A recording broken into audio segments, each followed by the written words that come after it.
Deməli, bir nəfər yemək çəkib paylaşır. İndi belə deyək də, yeməyin dadına baxır və yaxud da insanlara deyir ki, bu yeməyin dadı necədir? Biri yazır ki, göz haqqı var, qul haqqı var.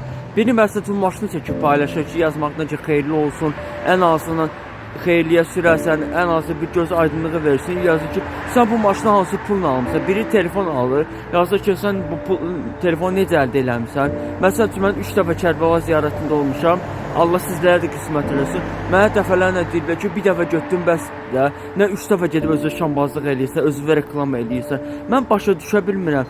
Əgər bir insan bir şey bacarmırsa, qarşı tərəf bunu eləyə bilirsə, onun cəmaata nə aidiyyəti var? Bu cəmaatın adı ilə niyə danışırsınız? Cəmaat belədir, cəmaat elədir. Mən başa düşə bilmirəm bunu ki, tutalım ki, mən Kərbəla ziyarətə getmişəm. O gün biri yazıb ki, sən 3 dəfə Kərbəla ziyarətə getmişsən, hansı pulla getmişsən, hansı məbləğlə getmişsən, necə getmişsən, sən kasıbsan, sizə nə aidiyyəti var? Sizə mən açot verəcəm ki, hansı pulla getmişəm, hansı pulla telefon almışam, hansı pulla nə bilim, hansı şalvar almışam, nə dəxlisiz mövzudur yaxı bu, mən başa düşə bilmirəm. Ona görə bizim Azərbaycanlıların bəziləri qabağa gedə bilmirlər.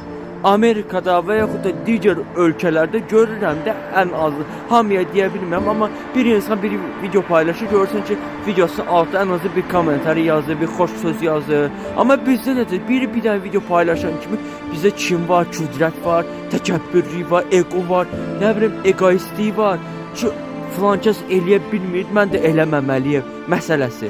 Bu nə düşüncədir, bu nə məntiqdir, bu nə fikirdir, mən bunu anlaya bilmirəm. Əgər sən bunu bacarmırsınız, bunu eləyə bilmirsiniz, deməli filan kəslər də eləməməlidir sənin fikrinə görə. Axı bu nə egolu düşüncələr, bu nə egolu fikirlərdir, mən bunu anlaya bilmirəm. Əgər bir insan Kərbəla ziyarətlə 3 dəfə yox, 5 dəfə gedir, imkanı var, Allah qəbul etsin. Amma o demək deyil ki, sən tutub fikirləşməlisən ki, bu hansı pulla gedir, necə gedir, kim bunu göndərir, sizin nə aidiyyəti var? Sizə açıq verməlidir ki, mən filan kəs mənə göndərib, filan kəslə mən gedirəm, filan kəs mənə pul göndərir, mən gedirəm, nə dəxlisi var axı onun? Yəni mən belə insanları görüntü qıcıqlanıram, əsəbləşirəm. Ki, nə aidiyyəti var? Mən laf tutam ki, telefon dəyişirəm, 3 dəfə, 4 dəfə, həftədə bir dəfə telefon dəyişirəm, onun kimə nə aidiyyəti var?